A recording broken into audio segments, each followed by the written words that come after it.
panen saapad jalga. Mõmmi, mida sa teed?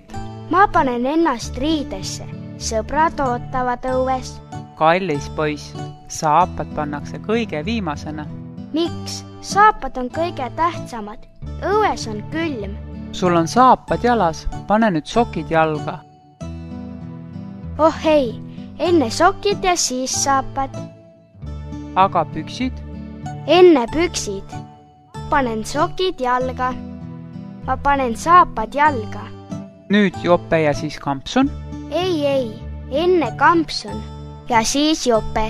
Müts ja sall? Müts pähe, sall kaela, jope lukk kinni. Tubli poiss, mine nüüd, sõbrad ootavad. Head aega!